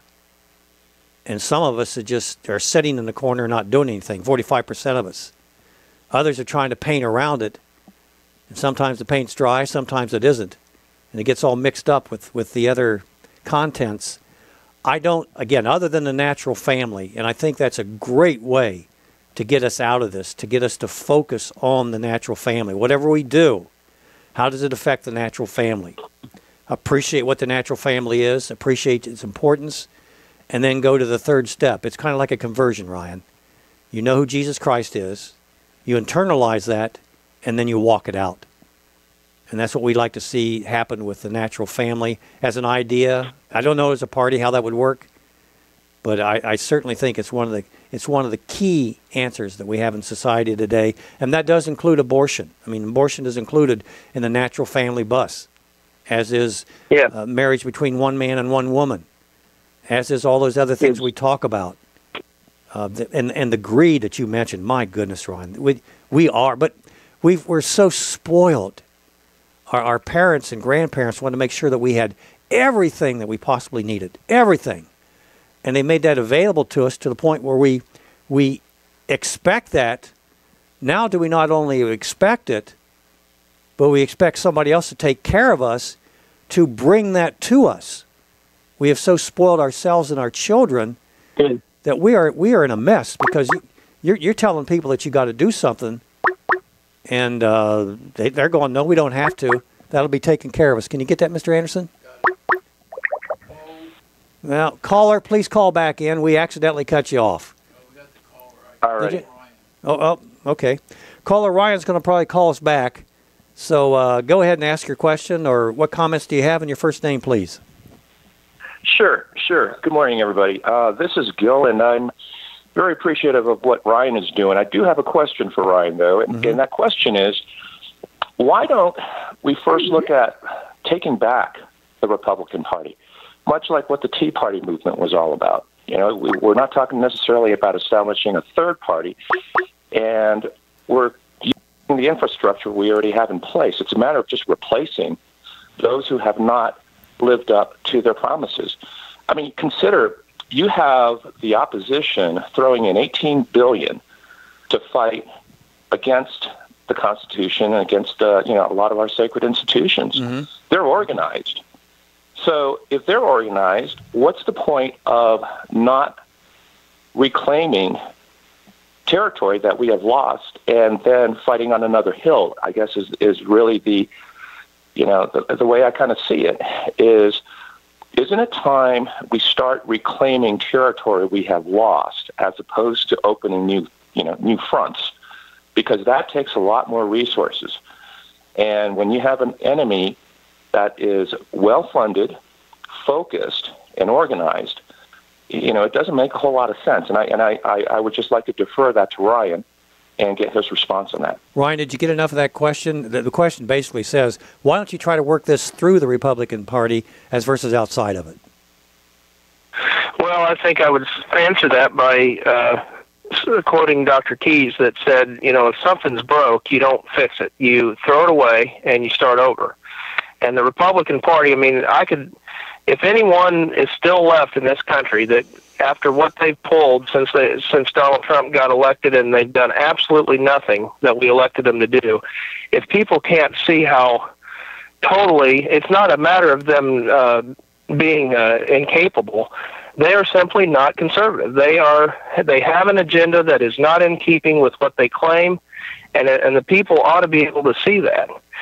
And so we get this all the time. Oh, let's just elect Mitt Romney, the most liberal governor ever, and then once he's in office, then we can change him. But let me ask you, if you're given $1 million and you're committing adultery every day, and somebody's paying you consistently and they're putting you in office, are you going to stop that behavior, or shouldn't somebody say, okay, you're out of office, we're cutting all your money off, and then maybe somebody will have a repentant heart. And that's what's got to happen. We've got to quit electing these people and giving them the power. Until we take the cookie away from them, they're going to continue to act like a bunch of kids. Gil, you have a response to that? I do. I completely agree with what you're saying, Ryan, but my point is this. Don't reelect them. Get them out of office, but get them out of office through the party system, and get them out in the primaries. We have. Take a look recently in Alabama. Judge Roy Moore went in there, not as the establishment Republican preferred candidate or sponsored candidate. He went in there on his principles, and he took it over as a Republican.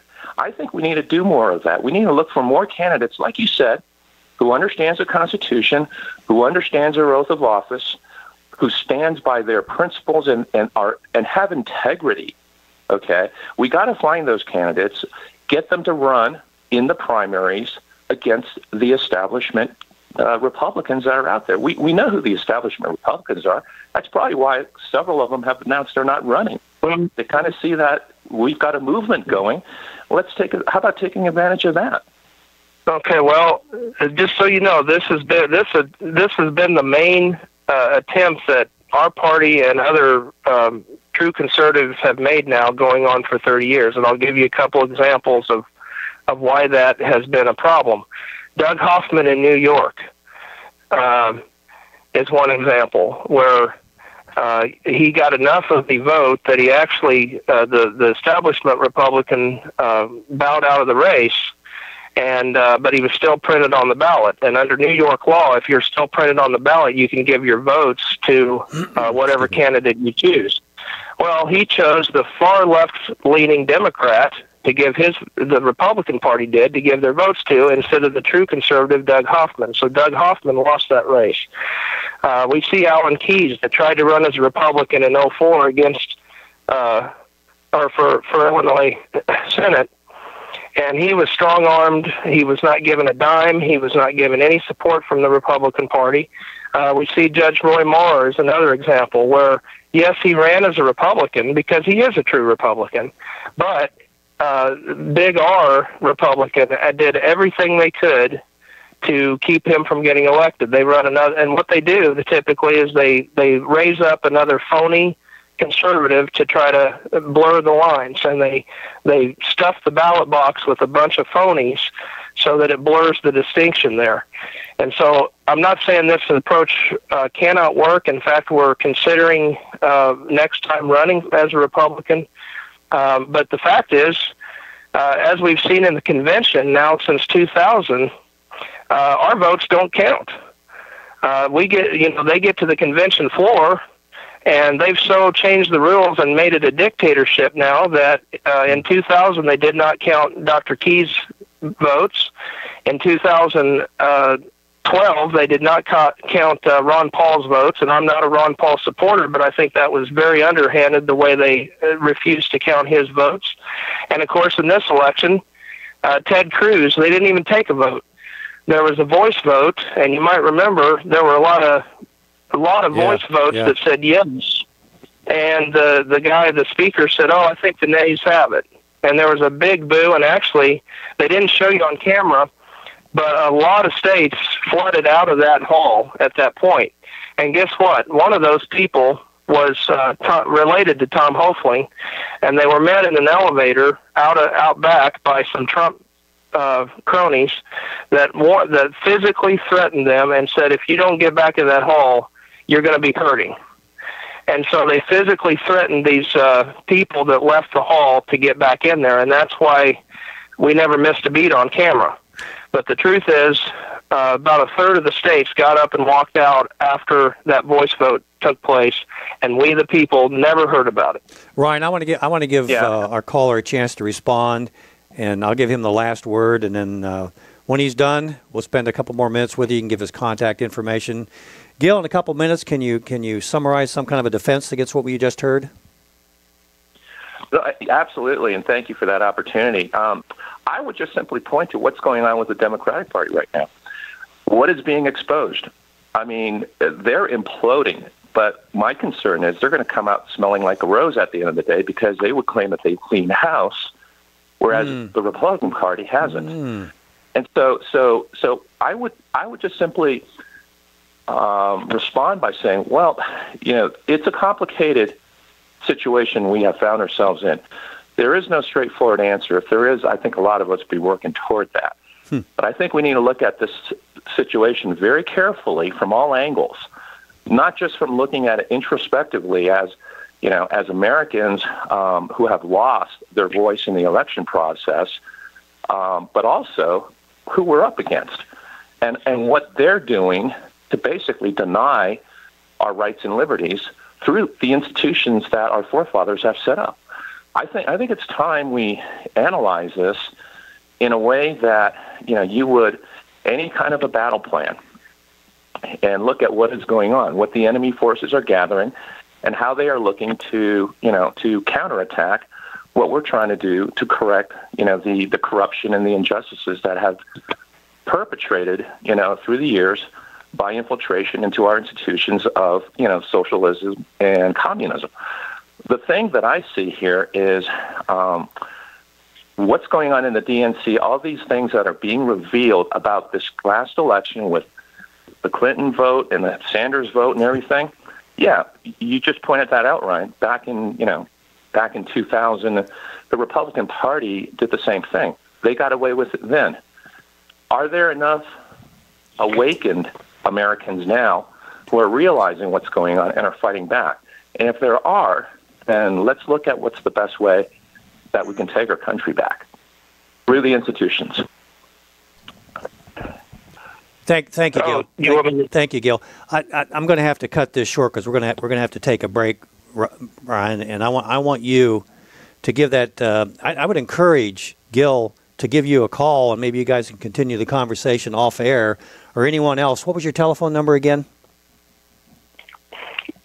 My number is 727-798-1101, and yes, we are the most open party. You won't get an answering machine service. You'll get me directly, and I will talk to anybody and everybody about any issue that you are concerned about. So yes, please give me a call, and let's get this state taken back for the people. We need to start working together, and I know you're a worker, Ryan. I know you're a worker, and I so much appreciate that. If I've got something going on in Florida, you're the guy to call. Ryan Sharp, Vice President, American Party of Florida. Any other contact information other than your telephone number, Ryan? Yeah, I'll give our national website, and people can read our platform. That's selfgovernment.us, all one word. selfgovernment.us. But again, the best way to get involved here in Florida is just give me a direct call. 727-798-1101. Ryan Sharp, America's Party.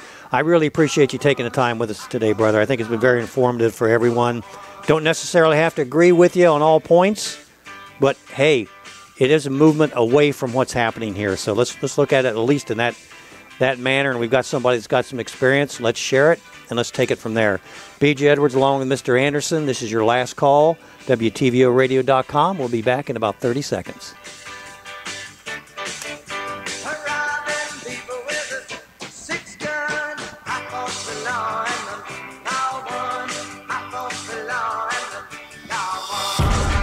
Faith, discussion, and so much more.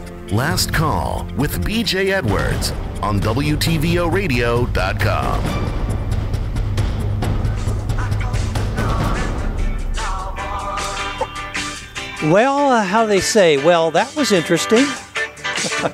I do appreciate Ryan. I appreciate his heart.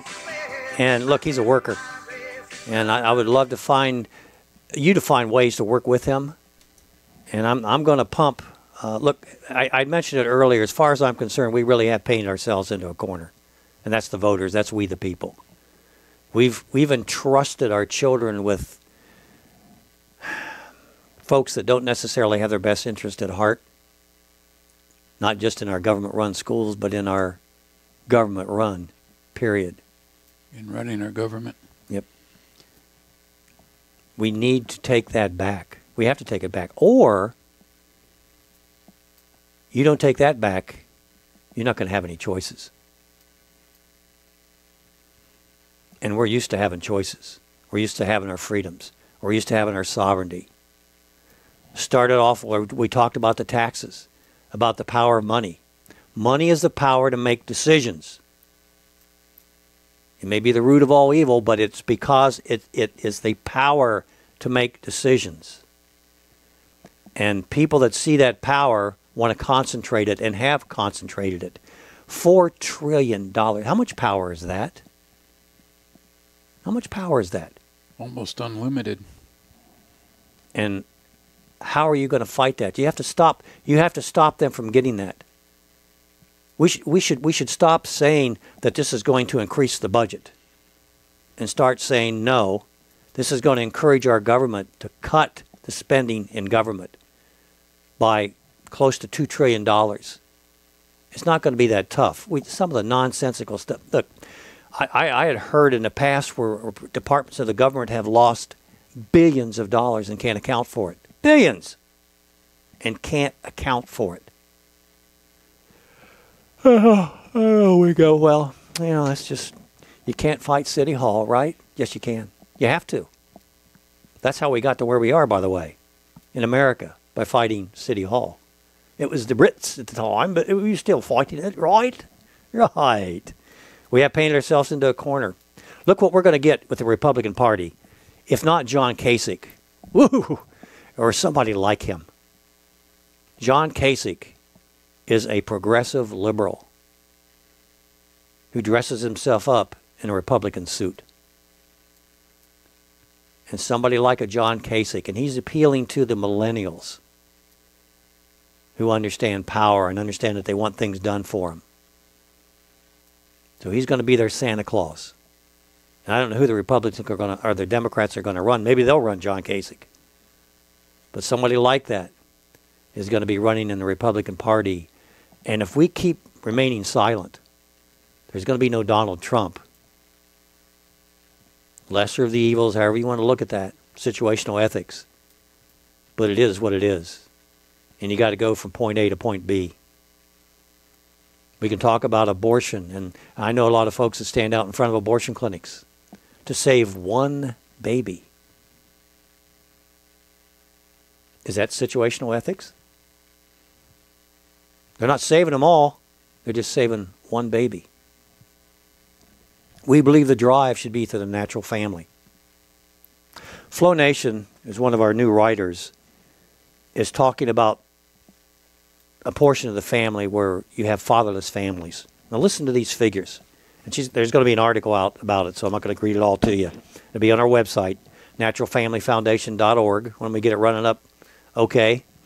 This was a report from 1997. 63% of youth suicides were from fatherless homes. 90% of all homeless and runaway children are from fatherless homes. 85% of all children that exhibit behavior disorders come from fatherless homes. 80% of rapists. 71% of all high school dropouts. 75% of adolescents patients in chemical abuse centers. We've got a war on what? Drugs? Family. 70% of juveniles, state-owned institutions. 85% of all youth sitting in prisons grew up in fatherless homes. The list goes on. That was 1997. Now, do you think that list has increased or decreased? Do you think the number of fatherless homes has increased or decreased? We have an epidemic here. But it's an epidemic of non-traditional, non-natural families. Today's modern family is anything but one man and one woman in a monogamous, lifelong relationship with their biological and their adopted children. Anything but. You've got everything from one parent to maybe 6, 7, maybe even more sets of parents. What does that say to the Stephen Paddocks of the world? What does it say to them? You're going to find out in time that Stephen Paddock, I know I'm hearing the conspiracy theorist, but Stephen Paddock he could have been set up but he was set up by society to begin with, because he came from a fatherless home. Look at the killers that we're seeing, the mass killers. And most of them you're going to find, if not all, come from a broken home. How important is the family? It's the foundation of society. It's the cornerstone. If you don't got it, you don't got a nation. Look what happened to Rome, and look what happened to nations before that. It's all the same. As goes the family, so goes the church. As goes the family, so goes the businesses. As goes the family, so goes the educational institutions and all the other areas of influence. And in the end, as goes the family, so goes the nation. Appreciate y'all listening today. Thank you for your patience. Hope you enjoyed our satire. I hope it's satire. And hope so too. Yeah.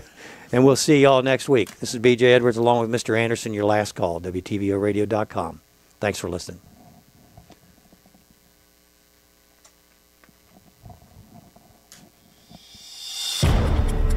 Join us Saturdays at 10 a.m. Eastern for Last Call with B.J. Edwards on WTVOradio.com.